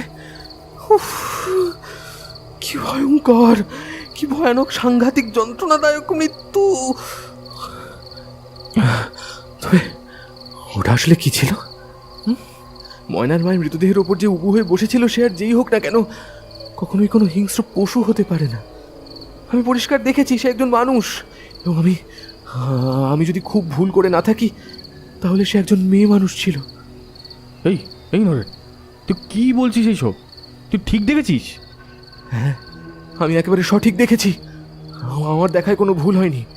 ওটা একজন মেয়ে মানুষই ছিল। নরেন এবং সুকান্ত দুজনকেই থামিয়ে প্রাণতোষবাবু খানিকটা ধমকের সুরে বললেন, তোমরা থামো। বাইরে এ সকল বিষয় নিয়ে আলোচনা করাটা একেবারেই উচিত নয়। মোহন, তোমরা নরেনকে ধরে ওঠাও। চলো, আমরা সকলে মিলে ওর ঘরে যাই। খানিকটা জল খেয়ে পাখার তলায় বসলে নরেন অনেক স্বাভাবিক হয়ে উঠবে। তারপর ওর মুখ থেকেই আমরা সমস্ত কিছু শুনবো না হয়। প্রাণতোষবাবুর কথায় সম্মতি জানিয়ে মোহন বলল, হ্যাঁ, সেটাই সব থেকে বড় বুদ্ধিমানের কাজ। বাইরে এ সকল বিষয় নিয়ে কোনো কিছু আলোচনা করা মানে সাধারণ মানুষের মধ্যে আরও বেশি ভয় ছড়িয়ে দেওয়া। এমনিতেই নরেন এই ঘটনার প্রত্যক্ষদর্শী। পুলিশ প্রশাসন ওকে জেরা করে অনেক কিছুই জানতে চাইবে। এখন আর বাইরে থাকাটা উচিত না। চল, আমাদের সাথে ঘরে চল, সেখানে গিয়ে বাকি সব কথা বলবি। এই গ্লাসের জলটা আগে খাও নরেন, তারপর ঠান্ডা মাথায় সবটা বলো। তুমি কি 100% শিওর যে ওটা কোনো এক নারী ছিল? প্রাণতোষবাবুর বাড়িয়ে দেওয়া গ্লাসটা নিয়ে সবটুকু জল এক নিঃশ্বাসে ঢকঢক করে পান করল ছেলেটা। তারপর চোয়াল বেয়ে গড়িয়ে আসা সরু জলের ধারা কাঁপা কাঁপা হাতে মুছে সে দৃঢ় কণ্ঠে বলল, আমি 100% শিওর কাকাবাবু যে ওটা আদতে কোনো একজন নারীই ছিল। আর মানে নরেন, তুমি বলতে চাইছো আমাদের মফস্বলে যে খুন দুটি হয়েছে তা আসলে একজন মেয়ে করেছে? কিন্তু এই রকম ভাবে খুন করবার পিছনে কোনো মেয়ের কি উদ্দেশ্য থাকতে পারে বলো তো? ঘাড়ের কাছ থেকে এভাবে রক্ত বের করে হত্যা করা হচ্ছে কেন? প্রাণতোষবাবুর এই প্রশ্নের জবাব হিসেবে নরেন যে কথাগুলো বলল তা শুনে একেবারে কেঁপে উঠল প্রত্যেকে। তাদের ধারণার পুরোপুরি বাইরে ছিল এই শব্দগুলো। রক্ত টেনে বের করে নেওয়া হচ্ছে না কাকাবাবু, রক্ত চুষে নেওয়া হচ্ছে। হ্যাঁ, আমি আমার নিজের চোখে দেখেছি সেই দৃশ্য। ওই রমণীর ঠোঁটের দুপ্রান্ত থেকে বেরিয়ে এসেছে দুটো বড় বড় তীক্ষ্ণ সূচালো দাঁত। সে তার নিজের দাঁত ফুটিয়ে শিকারের শরীর থেকে সমস্ত রক্ত চুষে নেয়। মৃত ব্যক্তিদের ঘাড়ের কাছ থেকে পাওয়া ওই ক্ষতচিহ্ন দুটো আসলে তার দাঁতের চিহ্ন। ভবানী জেঠু কিংবা ময়নার মায়ের মৃতদেহ যে রক্তশূন্য হয়ে পড়েছিল তার একমাত্র কারণ ওই নারী তাদের রক্ত পুরোপুরি চুষে নিয়েছে। আর আমি যদি খুব ভুল না করে থাকি, তাহলে আমাদের মফস্বলের বুকে আগমন ঘটেছে কোনো এক পিশাচিনী কিংবা ওই জাতীয় কোনো অপশক্তির। দেখুন, সে যে রক্ত মাংসে গড়া কোনো সাধারণ মানুষ হতে পারে না সে কথা আশা করি আপনারাও বুঝতে পারছেন। আমার এখনো পর্যন্ত সারা শরীরের লোমকূপগুলো খাড়া হয়ে উঠেছে তার এই বিভৎস অবয়ব মনে করতে। উফ, কি সাংঘাতিক দেখতে! মাথার লম্বা লম্বা চুল নিচে নেমে এসে মুখ পর্যন্ত ঢেকে দিয়েছে, কিন্তু দু চোখের ভেতর যেন জ্বলছে টকটকে লাল আলো টুনি লাইট। কারো চোখের মনি ওরকম লাল হতে পারে না কখনো। ঠোঁটের দুটো প্রান্ত থেকে বেরিয়ে এসেছে কয়েক ইঞ্চি লম্বা দুটো দাঁত। আমি যখন সেখানে গিয়ে উপস্থিত হই, সে ময়নার মায়ের রক্ত খাচ্ছিল। এসব তুই কি উল্টোপাল্টা বলছিস নরেন? এসবের এ সমস্ত কিছুর অস্তিত্ব বিশ্বাস করা যায় না কখনো। হ্যাঁ, সে আসলে মোটেও কোনো সাধারণ মানুষ নয়, আমি নিজে তাকে প্রত্যক্ষ করেছি। উফ, কি সাংঘাতিক ভয়ঙ্কর রূপ! এসব তুই কি উল্টোপাল্টা বলছিস নরেন? এসবের এ সমস্ত কিছুর অস্তিত্ব বিশ্বাস করা যায় না কখনো। যায় হে, অবশ্যই যায়। কতটুকু চেনো তোমরা এই জগৎকে? কতটুকুই বা জানো? আমাদের চেনা জানা গণ্ডির বাইরে এমন অনেক কিছুই থাকে যা অচেনা, অজানা। এই বিজ্ঞানের যুগে দাঁড়িয়েও পৃথিবীতে বেশ এখনো কিছু রহস্য রয়েছে যেগুলোর উদ্ঘাটন করা সম্ভব হয়নি, আর হয়তো ভবিষ্যতেও কখনো হবে না। নরেনের বলা প্রতিটা কথা আমাদেরকে সমানভাবে গুরুত্ব দিতে হবে। প্রাণতোষবাবুর কথা শুনে কিছুটা শান্ত হলো নরেন। সে যে অন্তত কাউকে বিশ্বাস করাতে পেরেছে এটাই তার কাছে যথেষ্ট। কাকাবাবুর কথার পর দলের অন্যতম সদস্য মোহন বলল, এবার তাহলে আমাদের কি করণীয়? আমরা কিভাবে ওই অপশক্তিকে হাতে নাতে ধরবো, আর তাকে ধ্বংস করার উপায় বা কি? সবার প্রথমে আমাদের তার প্রতি নজর রাখতে হবে, সচক্ষে তাকে দেখতে হবে। আশা করি আজ রাতে এত গন্ডগোলের মধ্যে সে আর বেরোবে না। আজ রাতের জন্য সে সতর্ক হয়ে গিয়েছে, তাই আমাদেরকে যা করবার তা আগামীকাল করতে হবে। কাল রাতে আমরা প্রত্যেকে গা ঢাকা দিয়ে আত্মগোপন করে থাকব। কালকেই তার মুখোমুখি হতে হবে। সে কোথা থেকে আসছে সেটা আগে খুঁজে বার করতে হবে। আজ রাতে তাহলে সবাই যে যার মতন বাড়ি চলে যাও, বুঝলে? কাল দিনের বেলায় আমরা নিজেদের মধ্যে আলোচনা করে নেব যে রাতের বেলায় কে কোথায় অপেক্ষা করব। যাও যাও এখন। ঠিক আছে কাকাবাবু, আপনি যেমনটা বলছেন ঠিক তেমনটাই হবে।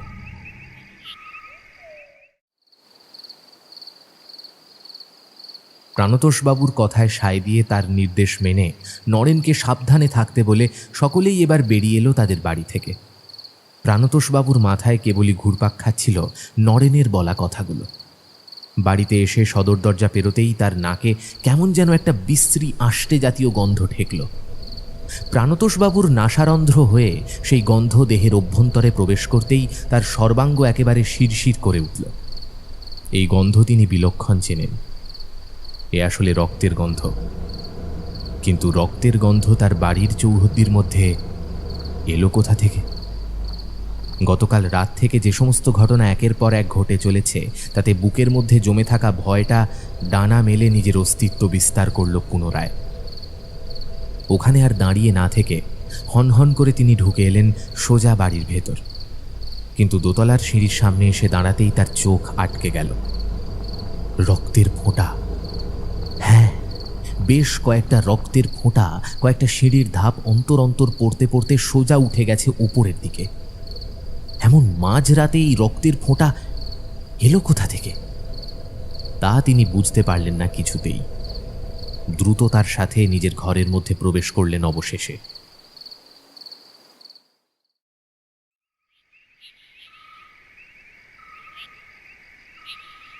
চারিদিক প্রায় নিশ্ছিদ্র অন্ধকারের প্রাচীরে আবদ্ধ। বহুদূরে রাস্তায় দুপাশে যে বৈদ্যুতিক বাতিগুলো জ্বলছে সেই বাতির ছটা এতদূর পর্যন্ত এসে পৌঁছতে পারেনি সঠিকভাবে। সুতরাং গোটা জায়গাটা জুড়ে একটা ছায়া ছায়া অন্ধকার বিরাজ করছে। আকাশের বুকে মুখ তুলে তাকিয়ে থাকা ক্ষয়িত চাঁদের মরা জোছনা গলন্ত মোমের মতো ক্রমশ চুইয়ে নামছে পৃথিবীর বুকে। পাশের বাদাবন থেকে ভেসে আসছে এক টানা ঝিঝি পোকার ডাক। দু একটা জোনাকি পোকা তাদের ক্ষুদ্র মৃদু আলোকে সম্বল করে উড়ে বেড়াচ্ছে যত্রতত্র। একদল কনকনে ঠান্ডা বাতাস উন্মত্ত ঘোড়ার মতন দাপাদাপি করছে গোটা তল্লাট জুড়ে। বহু দূরের নলখাগড়ার ঝোপ থেকে ভেসে আসছে এক পাল রক্তলোভী শ্রীগালের হুঙ্কার ধ্বনি। পাঁচ মাথার মোড়ে যে বিশাল বড় বটগাছটি রয়েছে সেই বটগাছের তলায় বাঁধানো বেদির ওপর আপাদমস্তক চাদর মুড়ি দিয়ে ঘুমোচ্ছে খুব সম্ভবত কোনো একজন ভিক্ষুক। এই সমস্ত ভবঘুরে মানুষেরা এইভাবে খোলা আকাশের নিচে প্রতিদিনই ঘুমোয়। তবে এরকম জটিল পরিস্থিতিতে মফস্বলের এই চাঞ্চল্যকর সময় একের পর এক রহস্যময় হত্যার কথা শোনার পরেও কোনো মানুষ যে এইভাবে বাইরে সম্পূর্ণ অসুরক্ষিত অবস্থায় এরকম নিশ্চিন্তভাবে ঘুমোতে পারে তা হয়তো যে কোনো মানুষের কল্পনার বাইরের বিষয়। দমকা বাতাসের স্রোতে বটগাছের পাতা মর্মর শব্দ তুলে উঠল। পুনরায় আবার ভেসে এলো শ্রীগালের হুঙ্কার। অন্ধকার রাস্তার মধ্যে এসে থমকে দাঁড়ালো একটা কালো ছায়া। এলোকেশী সেই ছায়ামূর্তির দু চোখের দৃষ্টি সম্পূর্ণরূপে টকটকে গাঢ় লাল। অস্পষ্ট অন্ধকারের মধ্যেও তার দুই ঠোঁটের দুপ্রান্ত থেকে বেরিয়ে আসা বড় বড় ধারালো দাঁতগুলো চকচক করে উঠছে বারবার। ছায়ামূর্তির ঠোঁটের কোণে খেলে গেল এক সূক্ষ্ম হাসি। এইভাবে হাতের নাগালে সহজলভ্য শিকার পেলে যে কোনো শিকারীরই আনন্দিত হওয়ার কথা। ওই কালো কুচকুচে অশরীরী ছায়ামূর্তি হল সাক্ষাৎ নরক লোকের পিশাচিনী। খিলখিল করে হেসে উঠল সে।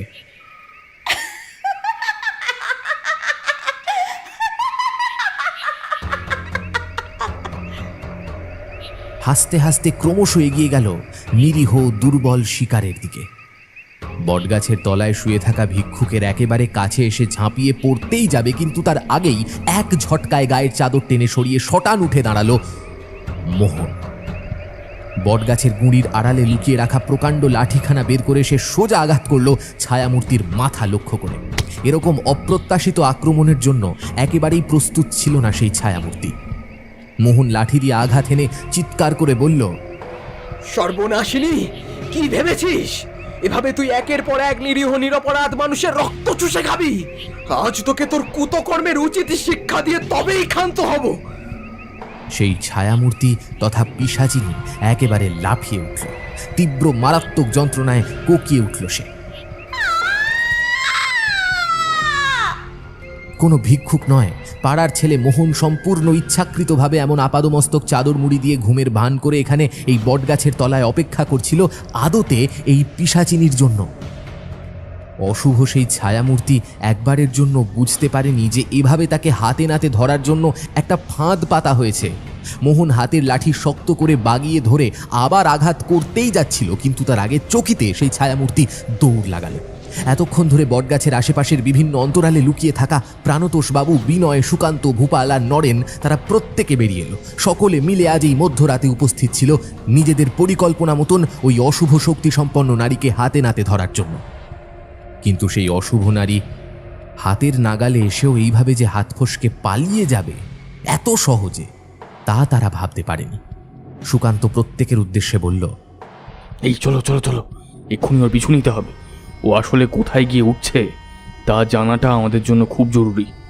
সুকান্তর কথা শুনে প্রত্যেকে এবার দুরদার করে ছুটতে আরম্ভ করল। কিন্তু ততক্ষণে সেই পিশাচিনী বেশ অনেকটা পথ এগিয়ে গেছে। একেবারে ঝড়ের গতিবেগে ছুটে চলেছে সে। মারাত্মক যন্ত্রণায় ছটফট করছে তার শরীরের প্রতিটা অঙ্গ প্রত্যঙ্গ। পিশাচিনী পিছন ফিরে না তাকালেও প্রাণতোষবাবুরা ঠিকই তাকে লক্ষ্য করে দৌড়ে চলেছে সম্পূর্ণ নিঃশব্দে।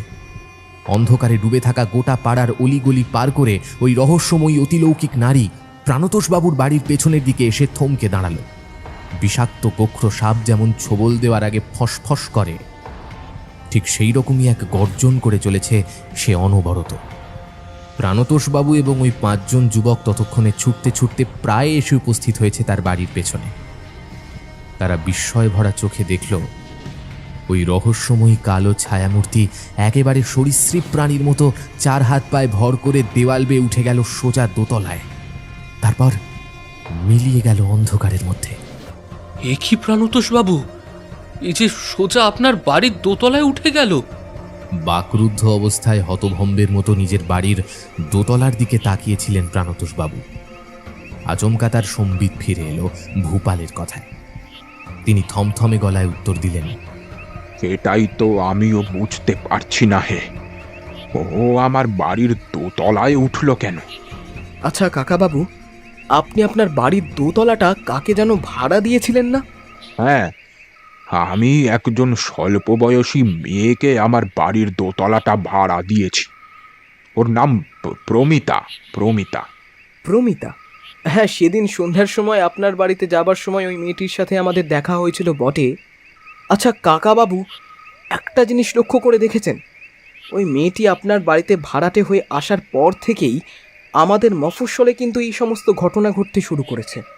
হ্যাঁ, এসব এসব তুমি কি বলছো মোহন?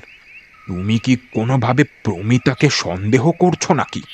আগে হ্যাঁ কাকাবাবু, আমার কিন্তু ওই মেয়েটিকে রীতিমতো সন্দেহ হচ্ছে। প্রথম দিন মেয়েটিকে দেখেই আমার কিরকম যেন অদ্ভুত লেগেছিল। মেয়েটি আপনাদের বাড়িতে আসার প্রথম রাতেই চিকুকে ওভাবে মেরে ফেলা হলো, আর তারপর থেকেই তো শুরু হলো আমাদের মফস্বল জুড়ে ওই রহস্যময় খুন। আর এক্ষুনি আপনি নিজের চোখেই দেখলেন পিশাচিনী সোজা আপনার বাড়ির দোতলায় উঠে গিয়েছে। আচ্ছা সত্যি করে বলুন তো, আপনারও কি মনের মধ্যে এত কিছুর পরেও সামান্যতম সন্দেহ হচ্ছে না ওই প্রতিমাকে নিয়ে? এই সকল কিছুর সাথে কি আপনি কোনো যোগসূত্র খুঁজে পাচ্ছেন না? মোহনের বলা একটা কথাও নেহাত অযৌক্তিক কিংবা ফেলে দেওয়ার মতো মনে হলো না কারোর। সত্যি তো, এত কিছু তলিয়ে ভেবে দেখেননি প্রাণতোষবাবু। মোহন বড় বিচক্ষণ এবং বুদ্ধিমান স্বভাবের ছেলে। তার বলা প্রতিটা কথা প্রাণতোষবাবুকে বেশ ভাবালো। সুকান্ত বৃদ্ধ প্রাণতোষবাবুর ভয়ার্ত মুখের দিকে তাকিয়ে প্রশ্ন করল, আচ্ছা কাকাবাবু, আপনি যে ওই মেয়েটাকে বাড়ি ভাড়া দিয়েছেন, তা ওই মেয়েটার আইডেন্টিটি সম্পর্কে আপনি কি কিছু জেনেছেন? মানে তার পরিচয়পত্র এসব কি আপনার কাছে আছে? তার নাম সত্যিই কি প্রমিতা নাকি অন্য কিছু? তার বাড়ি কোথায়? মানে সে কোথা থেকে এসেছে এই সমস্ত কিছু কি আপনি জানেন? মানে এই সব বিষয় কি জিজ্ঞেস করেছেন আপনি? না বাবা, এরকম তো কিছু আমি ওর কাছ থেকে দেখতে চাইনি। ওর মুখের কথাতেই আমি ওকে থাকতে দিয়েছিলাম।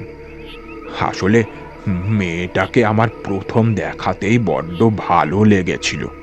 প্রায় আমার মেয়েরই সমবয়সী হওয়ার কারণে তার উপর কেমন যেন একটা মায়া পড়ে গিয়েছিল। বোকামি, মস্ত বড় বোকামি করে ফেলেছেন কাকাবাবু। এই যুগে এরকম বোকামি কেউ করে? আপনি যাকে নিজের বাড়িতে থাকার জন্য ভাড়া দিচ্ছেন তার সম্পর্কে একটু খুঁটিয়ে জেনে নেবেন না? অন্তত বেসিক আইডেন্টিটি জানা অত্যন্ত প্রয়োজন। কাকাবাবু, আপনি বাড়ি ফিরে যান, কাকিমা একলা রয়েছে। আমরাও বাড়ি ফিরে যাচ্ছি। তবে প্রমিতার ওপর আপনি একটু নজর রাখবেন। আর হ্যাঁ, ওকে কিছুতেই বুঝতে দিলে চলবে না যে আপনি ওকে সন্দেহ করছেন। দেখুন, ওই পিশাচিনী কিন্তু বুঝতে পারিনি যে কারা তার পেছন পেছন এতখানি পথ ছুটে এসেছে। সুতরাং আপনার কথা সে জানতে পারেনি।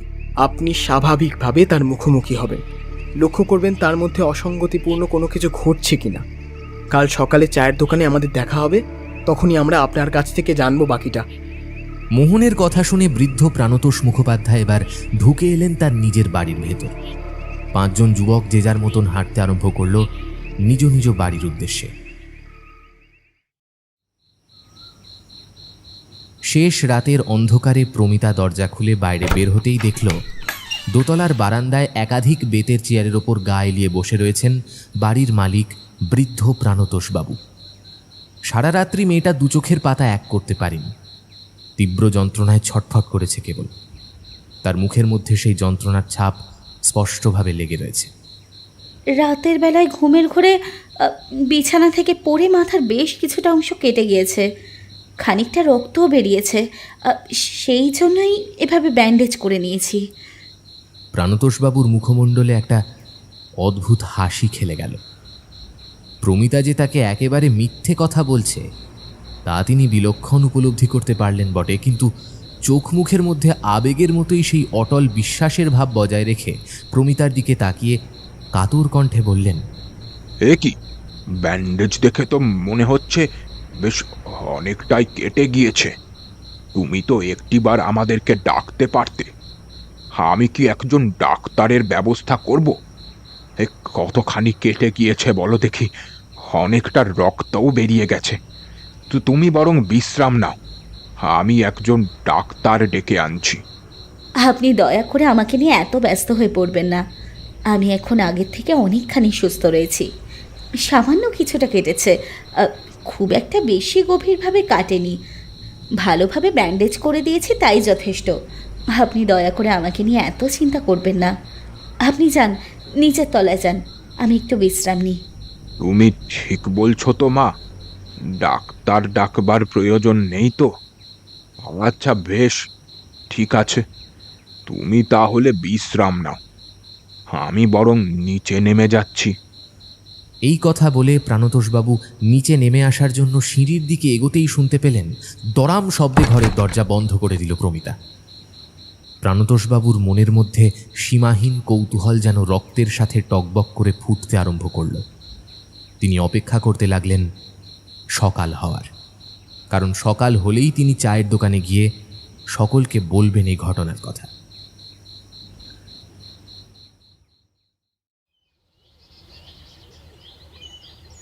তোমাকে একটা কথা বলবো বলবো করে কিছুতেই বলে উঠতে পারছি না। ঘড়ির কাঁটা 8টার ঘরে গিয়ে পৌঁছনো মাত্রই প্রাণতোষবাবু স্নান সেরে চায়ের দোকানের উদ্দেশ্যে বের হতেই যাচ্ছিলেন, কিন্তু আচমকা এমন সময় খানিকটা ইতস্তত বোধের সাথে তার স্ত্রী সতীবালা দেবী কথাগুলো বললেন নিচু গলায়। প্রাণতোষবাবু দেখলেন স্ত্রীর মুখখানি কেমন যেন কালো হয়ে রয়েছে, আষাঢ়ের ঘন কালো মেঘের মতো। মূলত তিনি জানেন তার স্ত্রী বড় হাসি খুশি প্রাণবন্ত মানুষ। তাহলে আজ হঠাৎ করে কি এমন ঘটল যার কারণে সতীবালা দেবীর মুখ জুড়ে এমন অন্ধকার বিরাজ করছে? কি হয়েছে গিন্নি? তোমার চোখ মুখ এরকম থমথমে শুকনো দেখাচ্ছে কেন? কোনো কিছু কি ঘটেছে?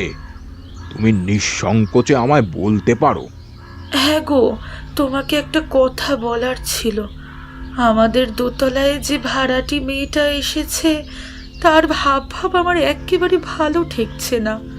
প্রমিতা সম্পর্কে স্ত্রীর মুখ থেকে এরকম কথা শুনে বৃদ্ধ প্রাণতোষবাবুর বুকের বাঁ পাশটা ধরাস করে লাফিয়ে উঠল। তিনি স্ত্রীর উদ্দেশ্যে বললেন, কেন হঠাৎ করে এরকম কথা বলছো কেন? বলছি কি আর সাধে গো, অনেক কিছু বিষয় লক্ষ্য করে তবেই বলছি। তুমি দেখো, ওই মেয়েটি অর্থাৎ প্রমিতা যেদিন প্রথম এসেছিল সেই দিন রাতেই আমাদের চিকু মারা গেল। ওর মৃত্যুটা একেবারেই স্বাভাবিক ছিল না, কেউ যেন ইচ্ছাকৃতভাবে গলা কেটে দিয়েছিল। তুমি লক্ষ্য করেছিলে কিনা জানি না, কিন্তু আমি লক্ষ্য করেছিলাম। চিকু ওই মেয়েটিকে সহ্য করতে পারছিল না প্রথম থেকেই। ওই মেয়েটি যখন প্রথম আমাদের বাড়িতে এসেছিল তখনও বিভৎস আচরণ করেছিল, যেটা চিকু সচরাচর কোনো মানুষ দেখলেই করে না। তার মানে নিশ্চয়ই চিকু এমন কিছু একটা বুঝতে পেরেছিল যেটা আমরা কেউ প্রমিতাকে দেখে বুঝতে পারিনি। চিকুর মৃত্যুটা আমাদের কাছে এখনো পর্যন্ত রহস্য হয়ে থেকে গিয়েছে।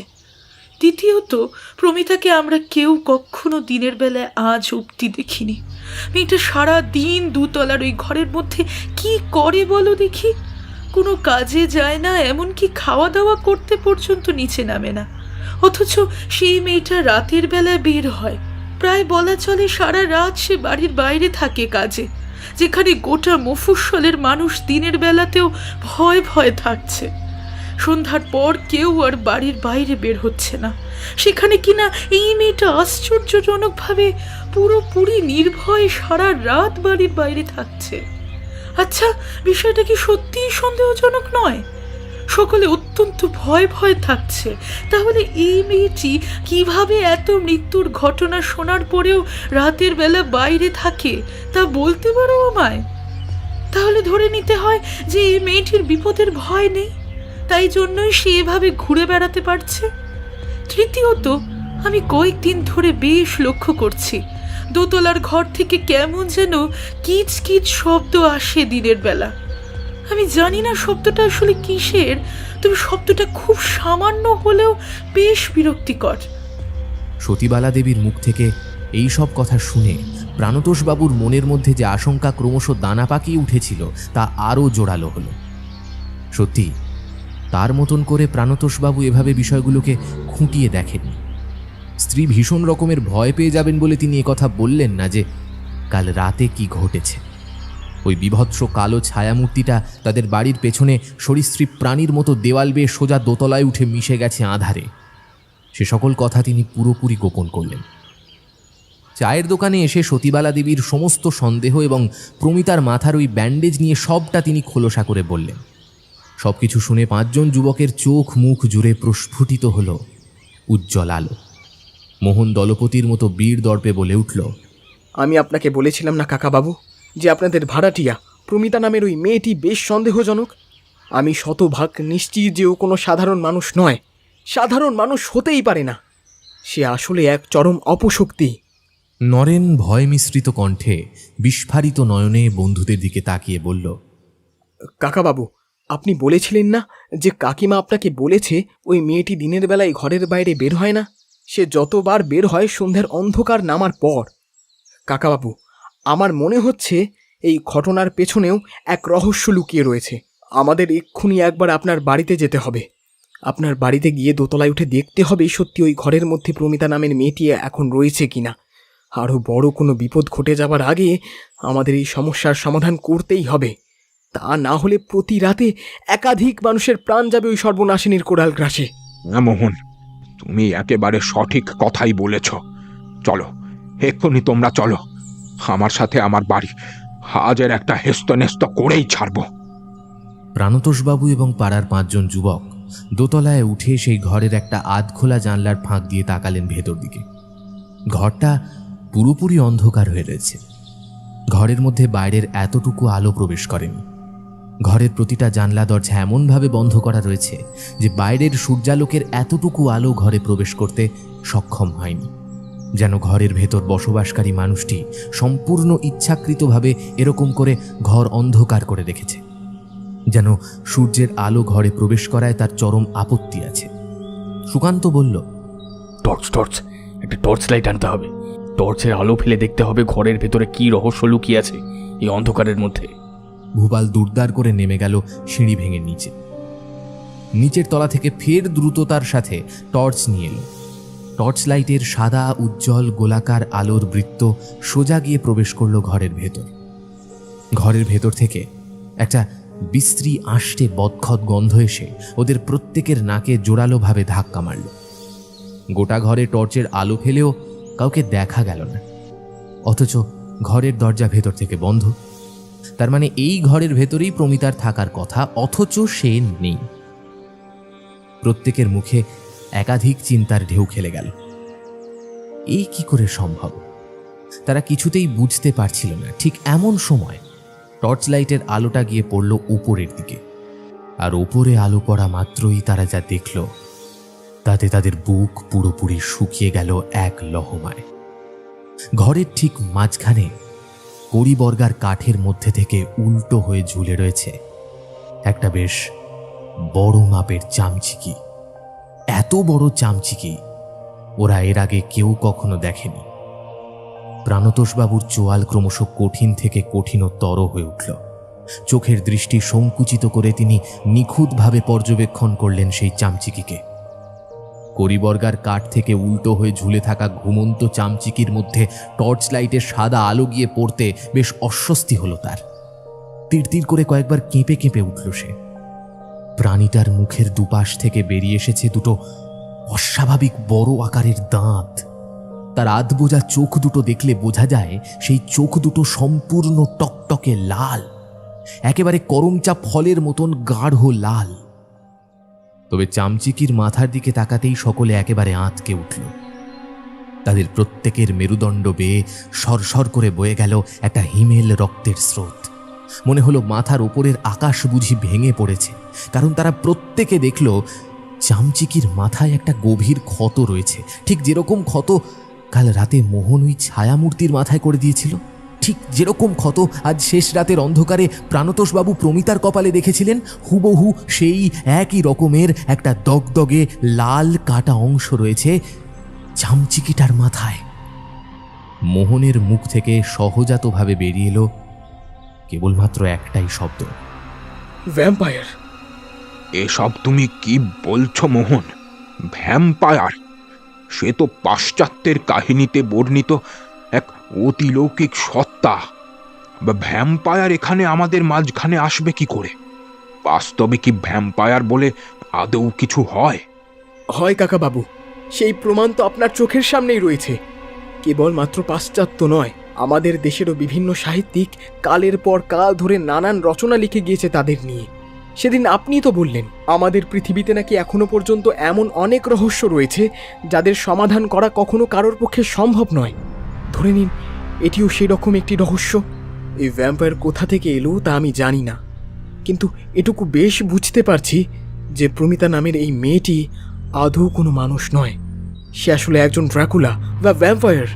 দিনের বেলায় সূর্যের আলোতে এরা মানুষ রূপ ধারণ করতে পারে না, তাই জন্যই নিজের আসল স্বরূপ অর্থাৎ এই চামচিকির রূপ নিয়ে ঘরের ভেতরে নিজেকে আবদ্ধ করে রাখে। সন্ধ্যার অন্ধকার নামার পর প্রমিতা হয়ে বাইরে বেরিয়ে এসে সে এভাবে হত্যালীলা চালায়।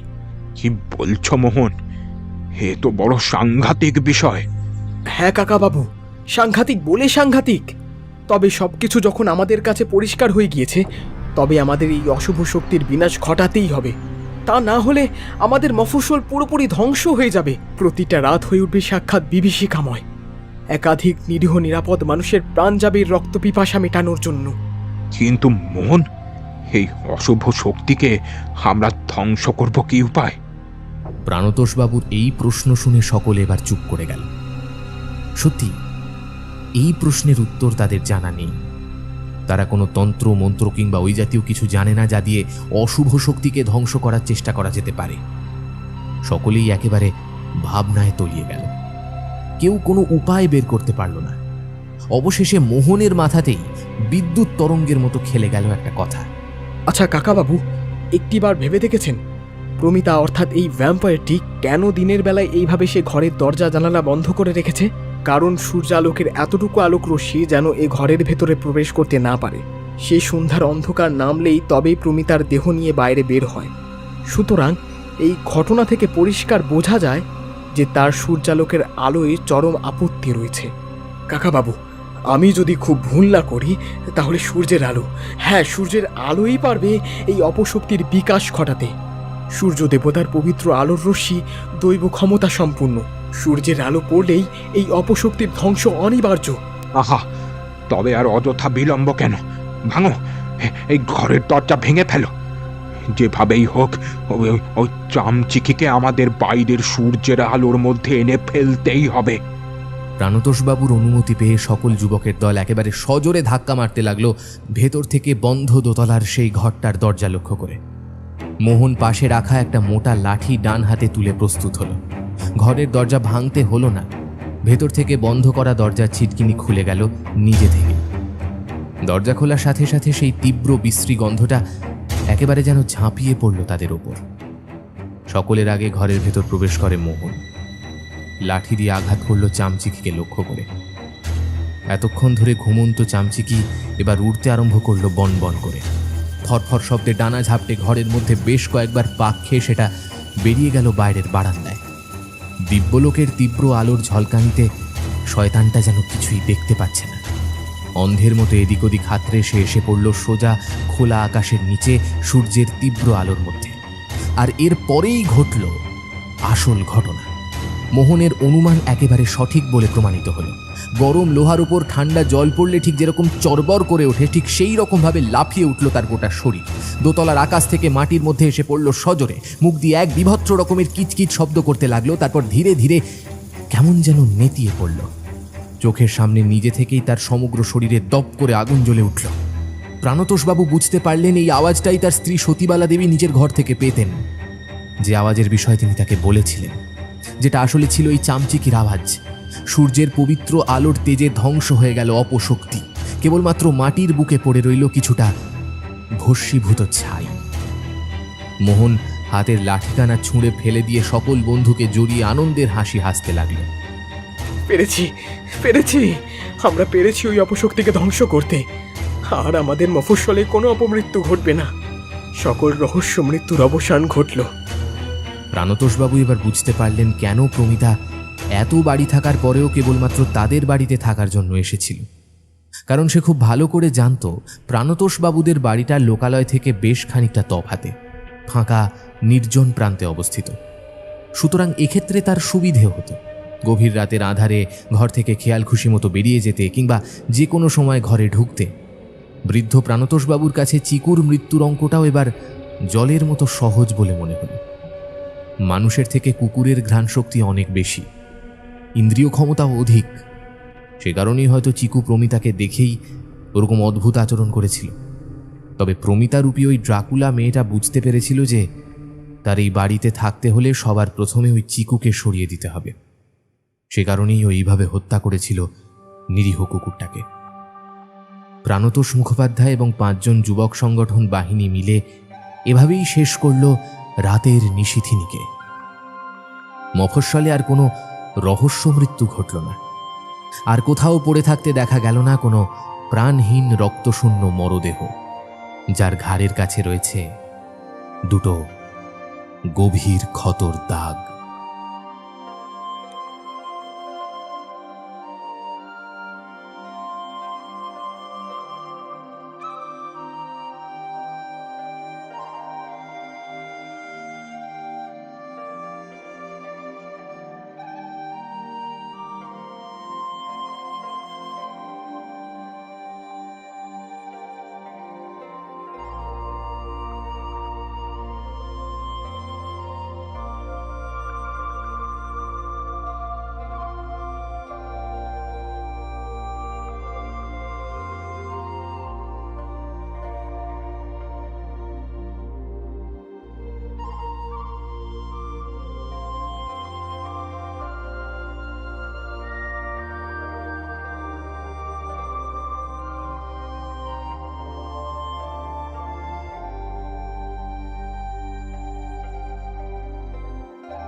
তাহলে কেমন লাগলো আমাদের আজকের গল্প নিশ্চয়ই জানাবেন আমাদের। কিভাবে জানাবেন? আমাদের কমেন্ট সেকশন আপনার জন্য খোলাই রইল। তাহলে আজকের মতো এতটুকুই। সামনের সপ্তাহে আরও একটি দারুণ গল্প নিয়ে ফিরে আসবে টিম ফ্রিকি ফ্রাইডে স্টোরিজ। খুব ভালো থাকবেন। শুভরাত্রি।